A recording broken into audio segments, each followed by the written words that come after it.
Okay, right now we are talking about demodulation of FM signals, right? So earlier last week we discussed how to generate the FM signals, and now it's time to learn how to receive and how to demodulate FM signals, right? So we discussed two different things. First method is a frequency discriminator, which means that in the frequency domain you use the circuit called the slope detector, and followed by envelope detector. So using these circuits, you can recover the message. Second way to do it is to use a phase lock loop, right? So we're going to continue to talk about phase lock loop today. So first of all, let's briefly review what we learned about the frequency discriminator. So this is a signal over the air, right? This is a frequency modulated signal. So you see that we have a carrier frequency, but we have a message integrated like this, which means that this message is part of your frequency. So your frequency, since the message is part of your frequency, actually in general, this whole thing is a sinusoidal function, right? And your amplitude does not change. Amplitude is constant. Amplitude is constant. This is still cosine. And what is different is now the frequency is changing. So frequency is changing, okay? So the middle is the center frequency FC, and your frequency is changing. That's the signal we are looking at here. That's the frequency modulation. Now with taking the derivative of ST with respect to time, now we can bring the message out. Actually frequency, right? Because the message is part of your frequency, we can bring the frequency out like this. Okay, so that's what you can get after you take the derivative. So mathematically, this is how you bring the message out and put this signal into the envelope detector, because now the message is part of your envelope. However, if you look at this one in the circuit, so this is from the mathematics point of view, but when you look at the same thing into the circuit point of view, now what you can see is that you are going to use this kind of slope circuit. Okay? So when you use this slope circuit like this, that's what happened as the derivative with respect to time. Okay? So that's the circuit, and this is mathematics. Okay? So simply speaking, that slope circuit in the passband, this is a passband, right? Because we see that this slope circuit has the middle frequency of carrier frequency. So this is still in the passband. Here is a baseband, right? This is a passband. So this slope circuit that you're seeing here is a passband circuit. So this is a circuit, and put this circuit in mathematics. This is the equation for that slope circuit. But in general, if you have the circuit in the passband, that basically means this circuit or this one has to be implemented in RF circuit, because passband here typically is RF. In our wireless communication, let's say your cell phone, for example, right? What is the carrier frequency of your cell phone? It's like 1.8 gigahertz. So we are here in passband, we are talking about 1.8 gigahertz and some plus minus, some bandwidth. So this is going to be, if you implement this slope circuit in the passband, that means this is going to be your RF circuit. So if you want to make RF circuit like this, that's pretty difficult to do it, because this is RF circuit. You need to use like a transmission line. You learn transmission line, right?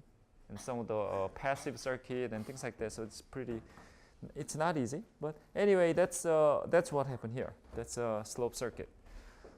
So we can look at the same thing in the baseband point of view. So that's what we can see here. Okay, so that's the baseband representation. So the slope circuit that you're looking at here is a S tilde as an input, S1 tilde as an output. So this is the S1 tilde is actually same as ST, the previous ST, this one, but the difference is that this ST is a passband signal, and this S tilde T is a baseband. Okay, but what's the difference? This S tilde T do not have a carrier, because this is a baseband. There's no carrier. Okay, so in order to do that, what you can do is you can look at it here. S tilde t has no carrier component, right? There's no FC anymore. But in the previous ST, this is a passband signal, so you can still see the frequency, the carrier frequency. So this is a signal over the air, right? So when you look at this carefully, now we can change its cosine into the real component of exponential. We've done that before, right? And J here.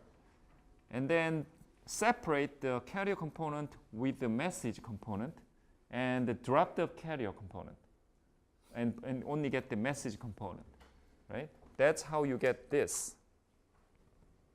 Yeah, that's how we get this, S tilde. So once you do that, now S tilde t is our baseband representation because there's no carrier anymore. We drop the carrier and we look at the S tilde t, which is baseband. And using this baseband signal S tilde t, we can implement this, we can consider this slope circuit in the baseband and put that in here as an input. Now you're going to get the output S1 tilde t. This one again is a baseband.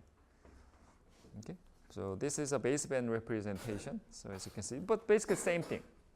But what happened here is exactly same as this. But this one is a passband presentation. This one is a baseband presentation. So moving on, eventually what we want to see is this last equation. When you look at this last equation here, that is S1t. So there's no tilde, meaning this is a passband signal. So what is S1t? S1t is the output of slope circuit. Then what was the input of the slope circuit? ST, right? ST is the signal over there. We grab the ST and put it into the slope circuit. And this is the output of the slope circuit. Okay, that's the output of the slope circuit. So once you get this S1t, which is the output of the slope circuit, what do you need to do? What is the next step to do? Put this output of the slope circuit and put it into the envelope detector. Why? Because our message is part of the envelope here, right? We bring the message out. So think about a simple way. So why do we get this S1t? Initially, we start from ST because ST is what is transmitted over there. Now put the ST into the slope circuit, and we get this one as output. And why do you do that? Why do you want to put ST into the slope circuit? Because we want to do this. We want to take the derivative. So again, the reason that we use slope circuit is to take a derivative with respect to time. This is just mathematics, okay? But in the circuit, you need to use a slope circuit in order to bring the message out, okay? The message is inside the cosine, and when we take a derivative, mathematically, when you take the derivative, message, we can bring it out. Same thing, you can do it with the slope circuit. So that's why we go through the slope circuit in order to bring the message out. And now, once you message out, the message is part of your envelope. So compare the difference between S1t and S1t. So difference is the previous ST has the constant amplitude. Message is inside. But now put this signal into the slope circuit. Now this is the output. And now when you look at the output, our message is now in the envelope. The message is still inside the cosine, but we're going to remove this anyway, right? Because this is cosine carrier, we're going to remove it, but still our message is part of your envelope right here. So when you look at this S1t right here, this is the output of the slope circuit. Now what you can see is this signal, this is a little bit long, but this signal looks exactly same as our previous amplitude modulation. DC added amplitude modulation, right? That's what you can see. So this is actually the output of the slope circuit, but output of the slope circuit looks exactly same. Looks exactly the same as our previous amplitude modulation. So simply speaking, since this signal looks same as amplitude modulation, we can use the same receiver circuit. We use the envelope detector at that time. We can do the same thing because this is same signal, right? So put this one into the envelope detector, right? Now then we can bring this envelope out, and inside the envelope we have a message. So that's simple, okay? That's the whole thing. Okay? So ST modulated the FM modulated signal, put that into a slope circuit in order to bring the message out. Once the message becomes an envelope, now put this signal into the envelope detector because this signal looks exactly the same as amplitude modulation, right? So that's a message. And in order to make a little bit simple way to calculate my message, we can make a circuit like this, positive slope circuit, negative slope circuit, and the output from the positive slope circuit is this one, right? Right here, just going after when you look at only the output of the slope circuit right here, we get S1T. Okay, in the previous slide we look at the S1T, right? We get S1T right here. And put that S1T into the envelope detector. Now we are recovering only the envelope. And that envelope is this one. Okay? Compare this one with the S1T in the previous slide. In the previous S1T, we have a cosine something, right? But since we are going through the envelope detector, cosine, just drop it. We take only the envelope. So that's the output you get here. Same thing for the negative slope circuit. When you go through the negative slope circuit, you get this one times cosine something. But again, going through the envelope detector, now we can bring the envelope only. Okay? But difference between positive slope circuit, negative slope circuit is, you see this sign, right? This is a negative slope circuit. This is the output of the negative slope circuit. So simply, once you get these two different envelope, now you do like minus the V1 minus V2, then this one minus this two, this one minus this, V1 minus V2, then simply the DC term will be cancelled out, right? And you can get the message back like this. So that's a frequency discriminator. Okay, simply speaking. Okay, and we discussed a little bit about the phase lock loop, right? And this phase lock loop will appear in many different systems. First of all, we are right now talking about frequency modulation, right? And actually frequency demodulation. So this PLL can be used in frequency demodulation. That's what we are looking at here. But remember that we see this similar circuit in the Costas receiver at that time, right? And what was the intention at that time? Why do we use this similar thing in the Costas circuit, Costas receiver at that time? At that time, we want to correct the phase, okay, at that time. So the correcting the phase or tracking the phase, we call this a phase tracking. In order to use the phase, in order to track the phase or correct the phase, all those things you use a PLL, the same similar circuit.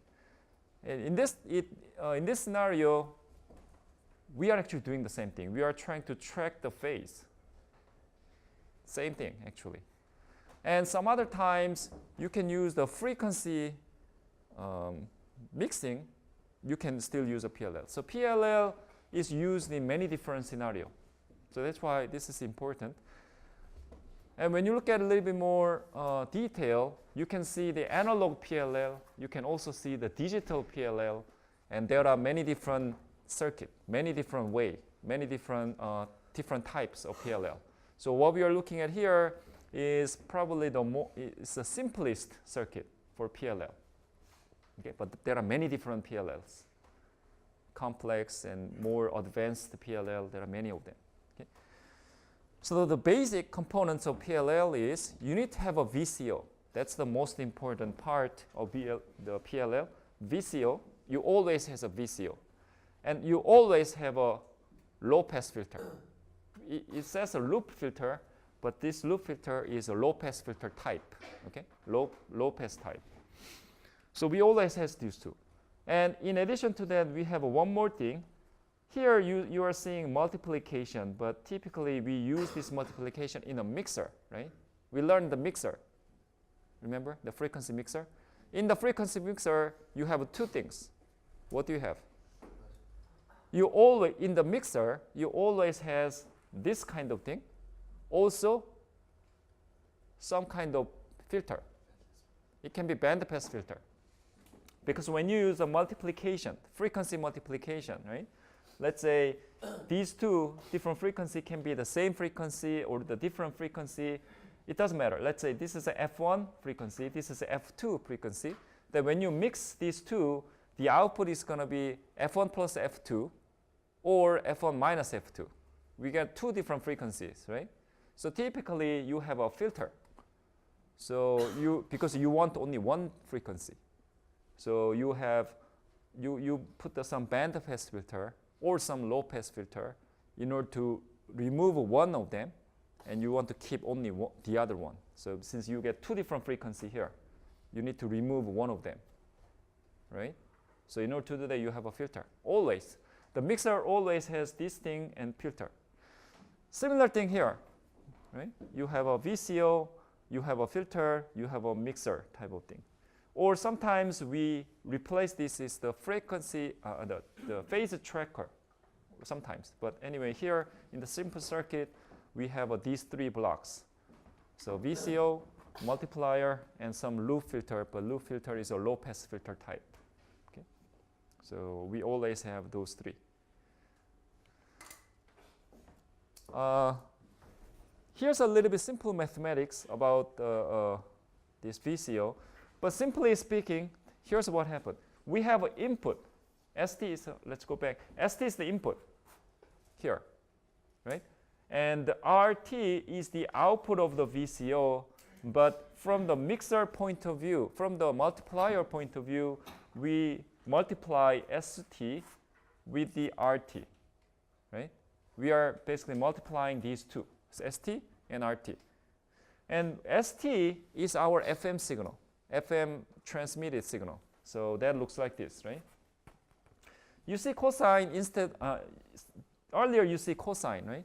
But right now you're sine, but that's not important because cosine, sine, you are adding some more phase. So it doesn't matter, right? So you are getting input signal in the FM wave, you are getting this kind of signal. So you have 2 pi FCT plus some kind of message, right? Your message is like this. In the FM signal. So this is input signal, and input signal is FM, modulated signal. That's what is coming in. And RT is the output of the VCO, but let's go back here. What is the VCO? Again, we looked at this VCO many times, right? So VCO is like you get a voltage input, and you get a frequency output. Okay, that's VCO. And voltage input and the output is a proportional. Okay? Output frequency is proportional to the input voltage. What that means is input voltage is going higher, your frequency is also going higher. That means proportional. Okay? So input voltage goes low. Frequency output frequency is also going low. Okay? It's like this kind of linear curve. It's always like that. It's a linear curve. So input goes higher, output also goes higher. It's like a linear. Okay? So that's the relationship in VCO. So depending on the input voltage, your output frequency also changes. So that's the VCO. But eventually, the VCO output is a voltage. Output is a frequency. So output is RT. So we can write it this way. RT is the output of the VCO, but again, the output of VCO is a frequency, so it's like this. It's a cosine 2 pi f ct plus something. Okay, but when you look at here, right, what you can see is this. Okay, so the phi to t looks like this. So when you put this one in here, now what you can see is this relationship between the input and output of the VCO looks almost the same as FM wave, right? So this equation looks same, actually, right? This looks same. Because both are doing the same thing, actually. Because as I said earlier, in VCO, if your input voltage changes, output frequency also changes same way. That's exactly FM, right? You transmit a message signal, and your output FM modulation has a different the frequency is changing depending on the message. If your message goes up, frequency goes up. Message goes down, frequency goes down. That's the FM, and that's also VCO. Same thing. Okay, same thing. So look at the input. What is the input for the VCO? VT. This VT is the input, and this is a message for the VCO. Or this is actually this is voltage, but we can say this is the message for VCO. It is voltage, but you can say message. So that's coming in, and output is going to be the frequency. So frequency changes. So that's why we get this relationship. This is a voltage input. But if the voltage input goes up, voltage goes higher, now the frequency is also goes higher. That's the output. So VCO has this kind of output. So cosine and this something like this. So it looks mathematically looks almost same as FM. So this is the output of the VCO. This is our original FM modulated signal, and now inside of PLL, the first thing happen is mixing of these two, multiplication of these two, ST times RT. So this is ST, this is RT. So we're going to multiply these two. So when you multiply these two, let's do that here. We have. Let's ignore this ACAV because that's a constant anyway. That doesn't really matter.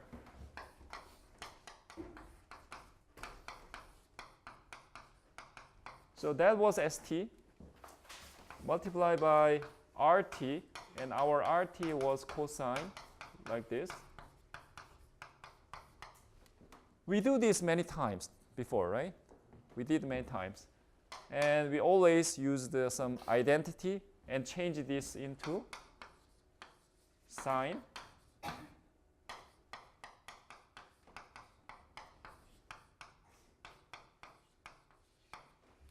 plus another sine. We get this, right? Yeah, we always do that. So now you know how to do that. Sine times cosine can be changed into sine, addition of two different sines. But this first sine is the addition of these two, input the angle of these two. And the second sine is the difference of these two angles. So it's going to be phi1 minus phi2, right? So that's what you have here, right here, right? Because we do the multiplication, sine times cosine. So right after that, right here, you get this signal, sine plus another sine. So this sine plus another sine now goes into the loop filter. And loop filter, again, is a low-pass filter type. So what's going to happen? This now is gone, right? Because it's a low-pass filter. This is high-frequency component. So high-frequency component will be gone. Now what is left over is a sine with some phi1 minus phi2. This is a low-frequency component, very low frequency. So this will survive and go into the VT. And that goes back, right? And once that goes back, now we get a different input to the voltage control oscillator. So therefore, the output frequencies also change because input now is different. This one, right? So the output is a change. Okay, output is going to change. Then the different frequency comes out, and we do a multiplication again. We get the two different frequencies again, and keep doing it. So that's how things work. As an example, let's think about this way. Very simple example. Let's say S1t has constant value. Let's say, constant means message is constant. Okay, if our message is constant, then FM modulated wave will have a single frequency, right? Because if the message goes up and down, then frequency again moves the same way. The frequency will be changed the same way. But if the message is constant, then frequency is going to be same. In the ST, right? The frequency is going to be same. So assuming that's the case, right? Now what happened is we do the same thing here. So which means that phi1, in our simple example, phi1 is a constant because we assume the message is constant. Therefore, this phi1 is constant. Phi1 is the part of this ST, right? In that case, we use the same equation like this, and then we see that this sign phi1 minus phi2 is what you get here, right? And assuming that phi1 is larger than phi2, then we see that sine phi1 minus phi2 will go back here, right? Then since this is a positive value, right? Since the phi1 is higher than phi2, this is some positive value, right? Some 0.2, something like that. It's a positive value. Once some positive value comes in, now the frequency here is going to be a little bit higher. So in the previous case, right, right here we have the message phi2, but once you do the first loop, now we get this one as output. So this output goes in here, but this output actually is a positive value. So the output is going to be going a little bit higher. So what that means is on the next turn, on the second turn, phi2 is changed into a little bit higher value. Okay? Every time you loop, right? If the output here is a positive value, then because of this positive voltage, your output frequency is going a little bit higher. Once the output frequency is going a little bit higher, now we assume that phi1 is a little bit higher than phi2, right? Then this one is a little bit higher, but the phi2 is getting a little bit higher, so the error component, so difference between these two, so phi1 is right here, but phi2 was here, but when you have a higher frequency f2, then it's going higher, higher, higher. Eventually, the error is eventually getting reduced. So every time you loop like this, the difference between these two is getting smaller and smaller. Okay? That's how these things work. But in reality, what is happening is our message is not constant. Our message going up and down.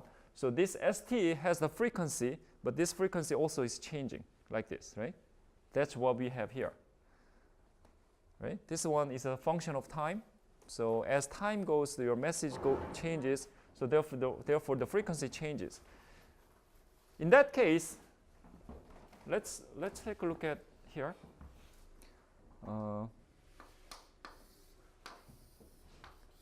Let's say this is a time domain.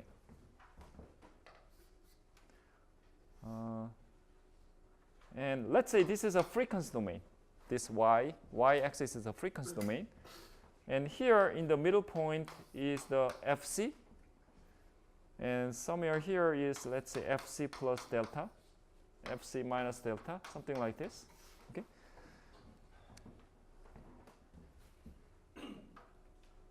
Let's say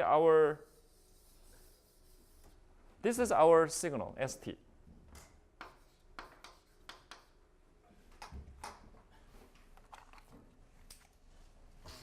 Okay, what I'm drawing here is a frequency, right?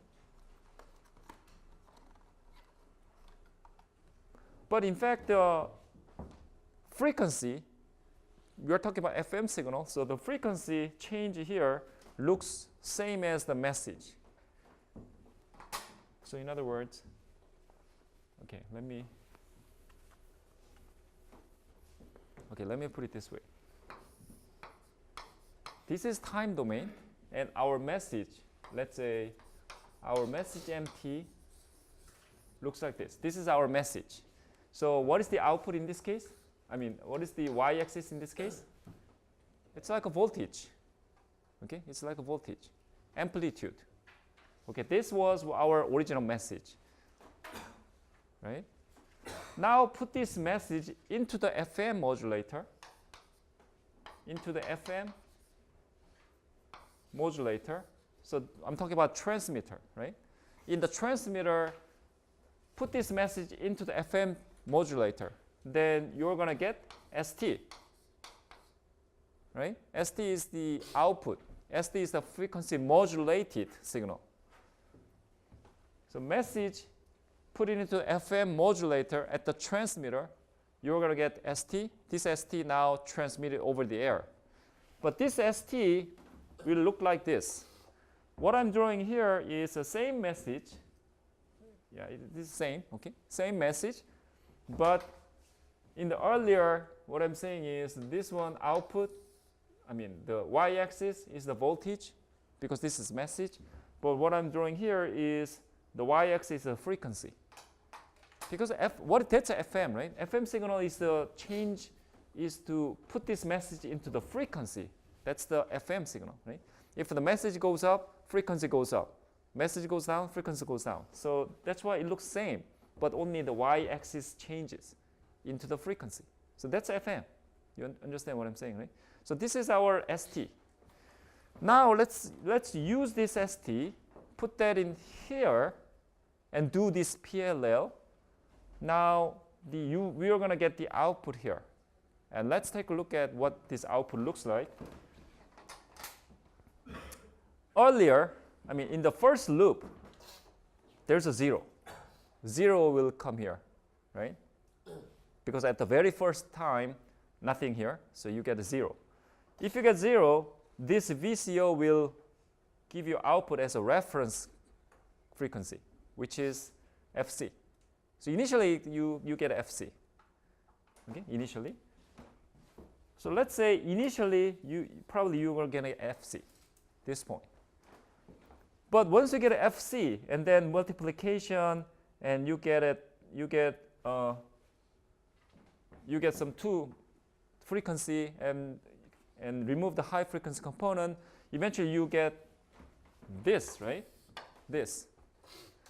But at this time, Phi1 is here, but your Phi2 is the output of the VCO. That was FC. So we have this much of gap, right? But that is so Phi1 minus Phi2, it's going to be positive value. So put this positive value, and now we get positive value as output. And this output, positive value, is going to go back into the VCO. Once you do that, now we get some 0.2 kind of voltage, positive voltage going into the VCO. So what is the output of the VCO? Now output is not FC frequency anymore. It's a little bit higher frequency coming out, right? So therefore, on the next run, you're going to get a little bit higher frequency. Okay? And still keep doing the same thing. But in the meantime, the message also changes. Okay? Message also goes higher. So now we have this much of difference again. So keep doing it. Then we get again positive value. Positive value goes in. Then again, this one goes even higher. And now it's going higher again. So eventually, you keep doing it. What happens is your output here will follow the message like this. Like this. So there's a little bit of little bit, very little bit of delay, because you need to do loop, right? Little bit of delay, but still the output, this is output. The red one is output. So that's going to be VT. So output of this VCO, I mean the PLL, will follow the message, will follow your input ST eventually. Because your intention is trying to, your output is always trying to track. You're always trying to follow the ST. Okay? Because you here, simple thing. The idea here is we always trying to make 0 in the output. This is error component. That's why we have an E, right? What is the error? Difference between these two is error. So we get some input here. We have another one, RT. And what's the difference between these two? That's an error component. And this loop circuit has always the one goal. The goal is we want to make this error component to be 0. That's the input. That's our goal. Okay? That's our goal. So this loop always trying to make this one as a 0. It never be 0 because you have a delay. It never be 0, but that's what you're trying to do. You are always trying to minimize this error. So by doing loop, you are basically changing the RT in order to follow the ST always. If ST goes up, then after loop, RT trying to follow. Okay? And ST changes, again, the RT trying to change. Same way. Okay, like this, right? ST moves first. In the frequency domain, ST moves first, and then RT follows. In the meantime, ST changes, then RT changes like this, right? That's how the whole thing works. Okay? Yeah, so that's simply how things work. And this whole thing is a mathematics. So come back here. The mathematics again is, this is ST, the input of the PLL. RT, this is the output of a VCO. So these two will be multiplied by the mixer, the multiplication, right? Multiplier. Once you do that, you're going to get these two outputs, as I said earlier. So 4 pi T FC component and also another sine component. We have two of them, right? This is high frequency component. This is a phi1 minus phi2. But after going through the loop filter, low pass filter, this high frequency component will be gone, right? We only get this sign. So this is what is left over as a ET. And this one, what is a phi ET? Phi ET is a phi1 minus phi2. So this component will only survive after low pass filter. So this one is same as this. Okay, this one, same as this. When you look at here, right? Again, what was our intention always in PLL? So always PLL wants to make this error component to be 0 or minimize. Okay? That's always the intention. That's always the goal of this PLL. We always want to make this one to be very small. So generally, in PLL, this is actually small. It's not 0, but it's a very small value. So once you have this small value, now we know that sine of something, but this is small, then we can always use this approximation, right? Sine x is almost the same as x if this x value is small, right? So use this approximation. Now we can change this one into Km, AC, AV, and phi E. That's what you have here. See, we just drop the sign because we know that inside here, this phase error is very small value. So we can simply change this into here. Okay, that's why. Once you do that, now you see that this part, phi ET, this is a phase error component. And Km, AC, AV, each of these is just constant value. Now, what we want to do is we want to change this constant value into this way. K naught divided by KV. And what is the K naught? Here's the K naught. Okay? So this is nothing major. We have a 3 different value, some constant value, and we introduce another constant value, K naught, and just change into this, into that.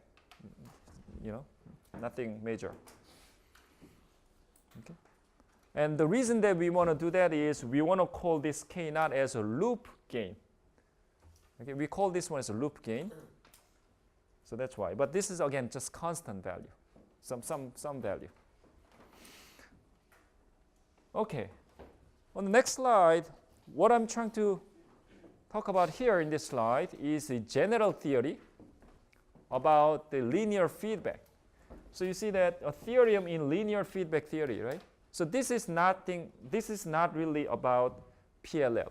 So what I'm showing you in this slide is a very general one. If you look at the control theory, right? You do robot and all that, right? You see control theory. In the control theory, you see this all the time. So this theory is very general one. In PLL, you use this one, but in control theory, in PID control and all those things, you have this one. So let's take a look at a little bit about this feedback theory. And we're going to use this one even also in the PLL. That's why we want to talk about this.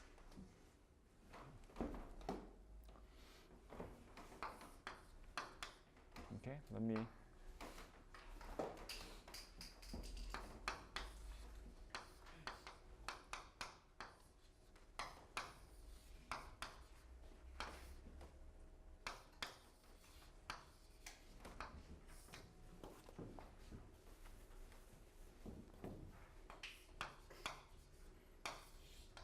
So what I'm drawing here is a circuit or some kind of block diagram.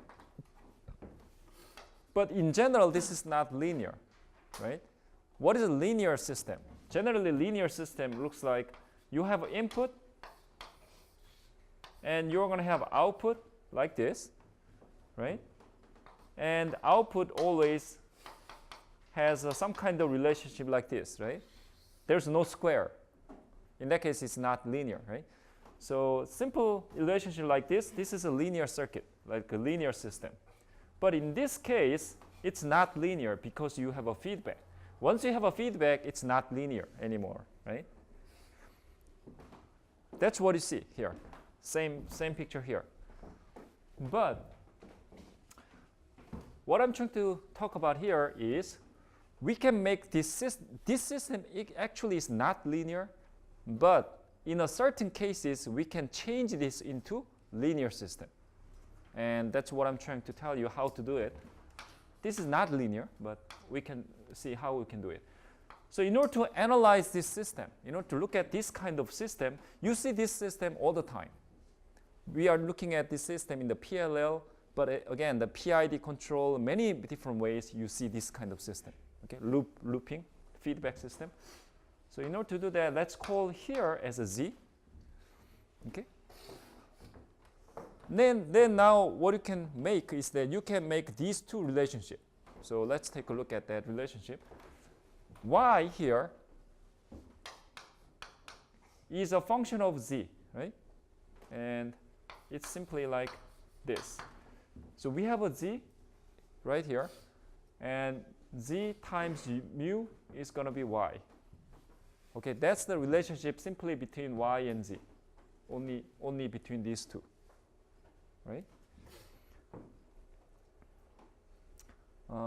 And then also, we can make a relationship like Z right here. Z actually is the X minus this one, because you see the X plus, and here the second input has a minus. So Z equals to X, here's X plus, and you get a minus something. Okay? So what is this one? This one actually is Y, because Y goes back, Y times beta. And we have a minus here.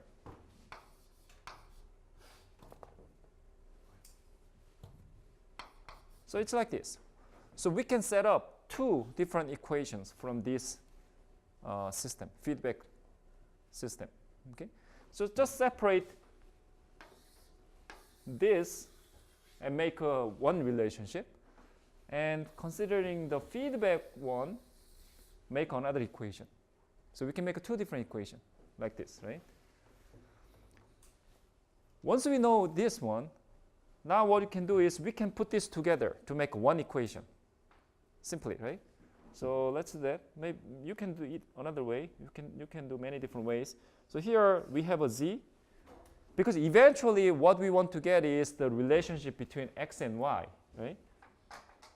Because this whole thing, let's make a black box here. Eventually input is x, output is y. Inside here we have a loop and all that, but still input is x, output is y. So we want to get the relationship between x and y. That's what we want to do. So put z, we can change it into z is, from here we know that z equal to y divided by mu. So put that in here. Now we know that y is mu equals x minus beta y. Okay? Now we have x and y, right? So bring this y here, and maybe you can multiply mu on both sides and bring this one here, and you change it, then you're going to get this equation. Okay? This. So that means y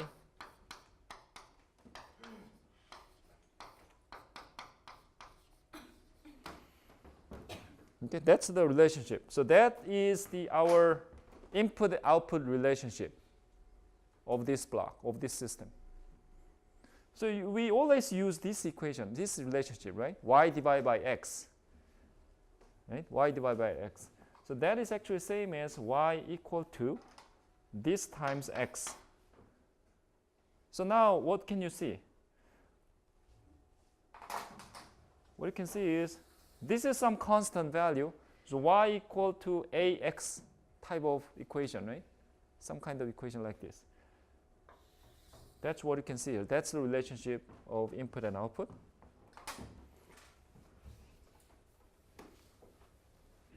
We want to go further because here in this value, you have a mu divided by 1 plus mu beta.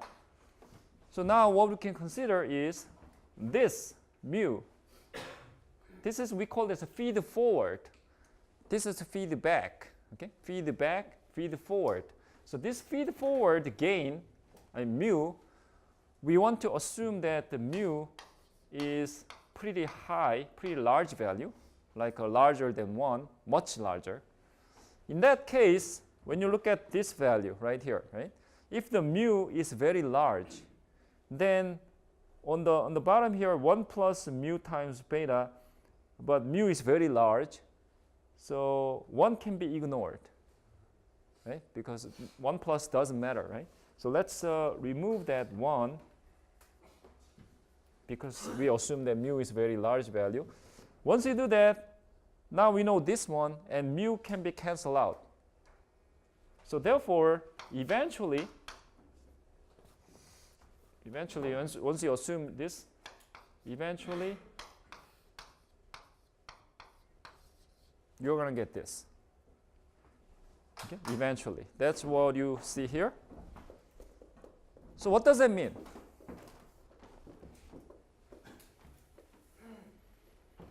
What that basically means is this is actually our system, actual system. You have input x, and x input goes in here and go through the feed forward system and feeding back and go through the beta, and it's being added like this, and that's the output. So we have a feedback system.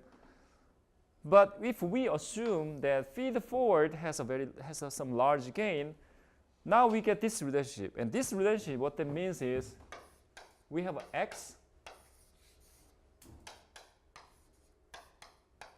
This is our relationship, right? That's what you see here. So if we have feed forward gain much higher than 1, now this system can be change into simple system like this. So this one is same if we assume this. Okay? So with a certain condition, we can change this complex feedback system into very simple linear system. So that's a message. Okay? That's the whole thing.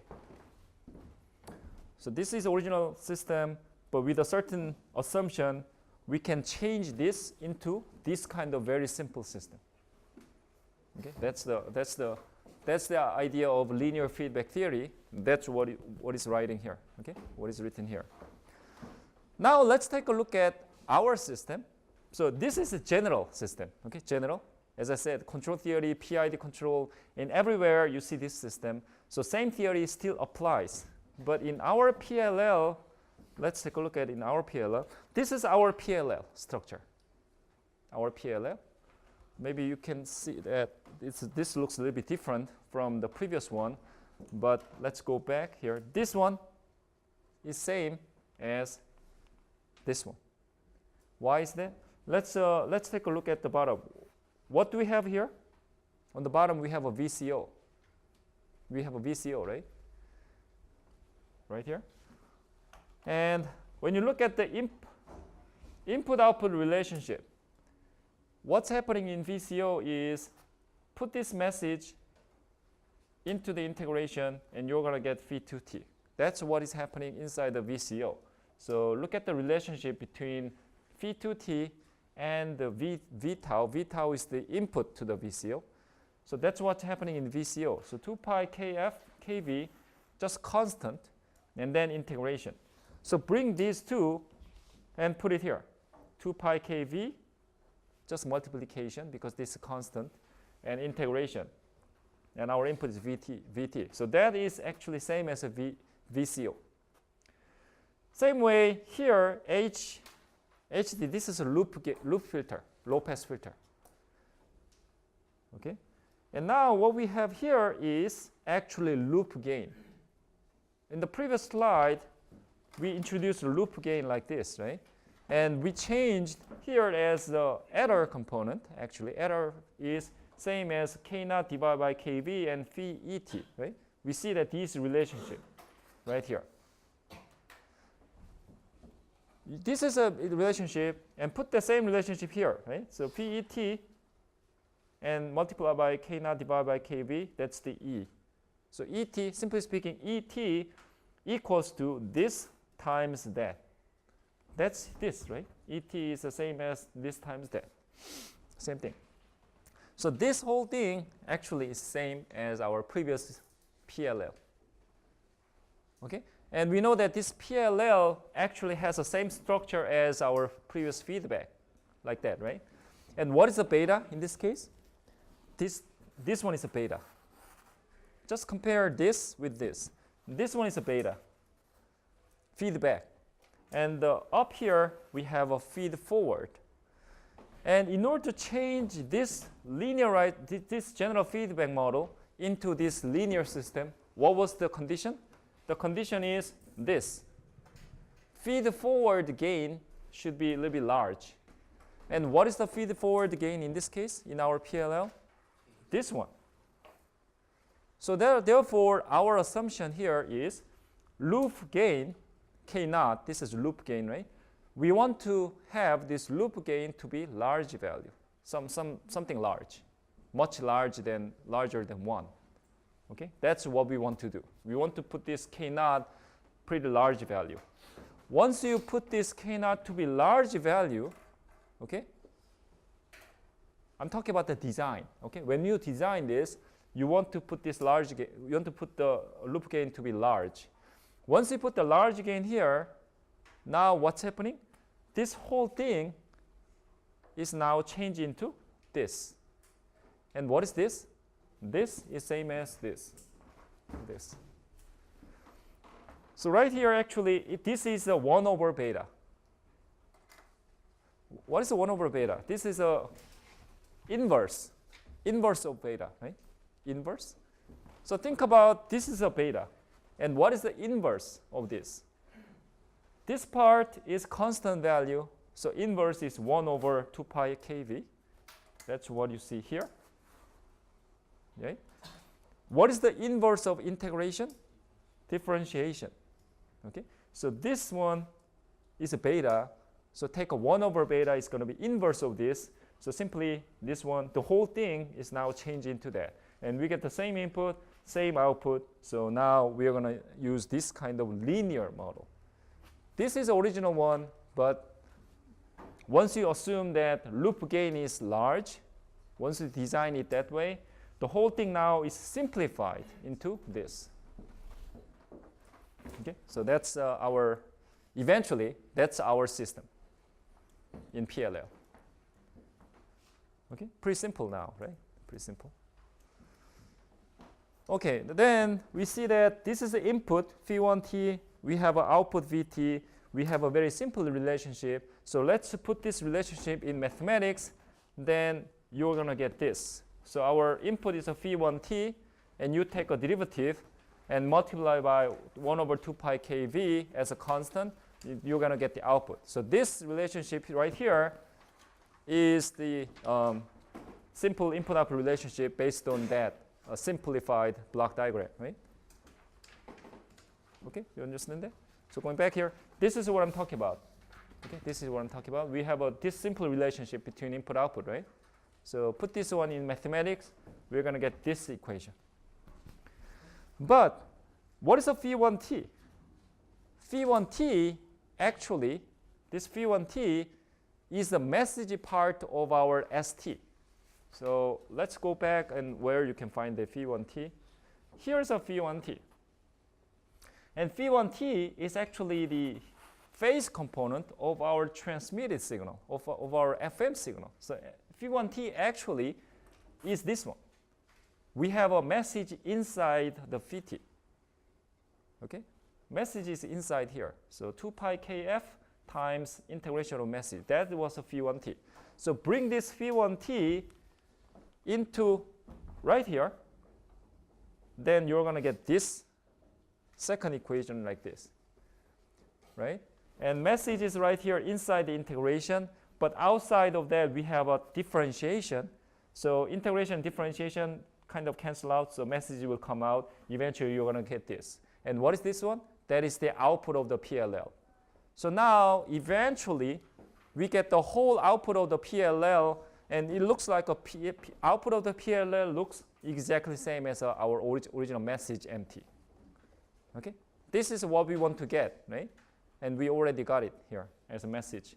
So that is going to be eventually, that is our output of the PLL. And it turns out to be the same as a message. Okay? So that's the whole thing, the whole message of the PLL.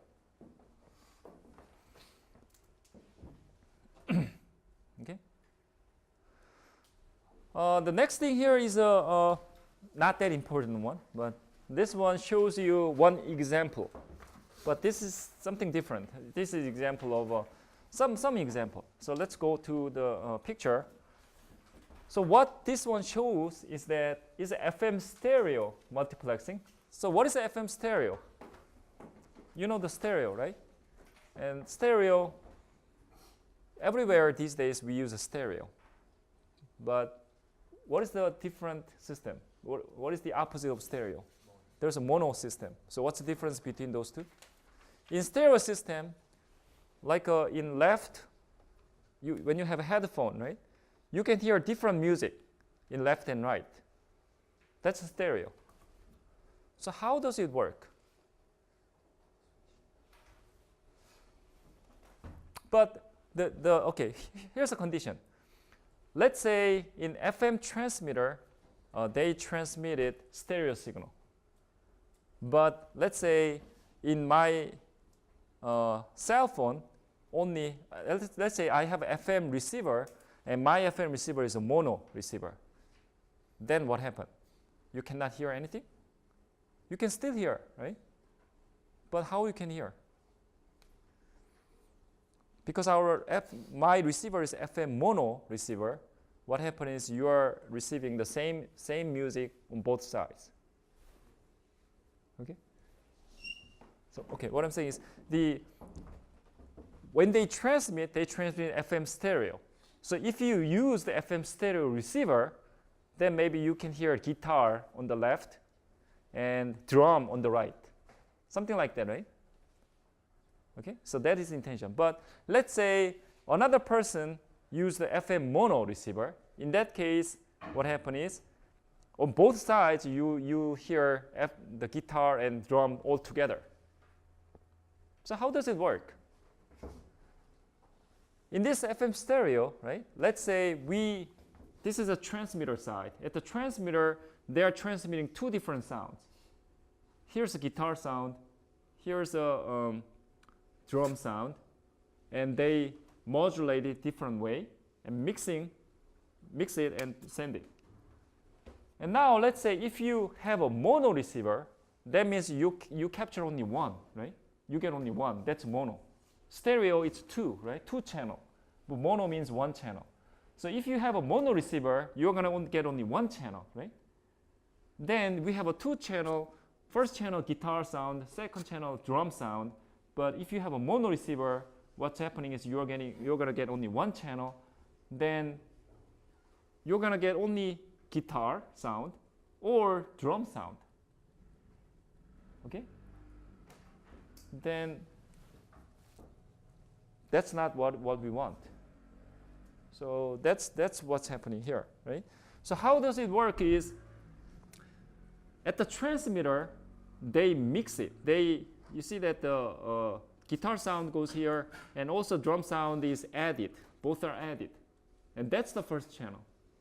And here you do like, this is left, this is right. Left minus right. See, here's left plus right. This is left minus right. And then make two different channels. And then transmit. So at the receiver, if you have a mono receiver, then you're going to get only one channel. But still, this first channel is a mixing of these two. So that's why you're going to get both sounds, even with the mono receiver. Okay. So that's not important, but okay, so let's continue next week.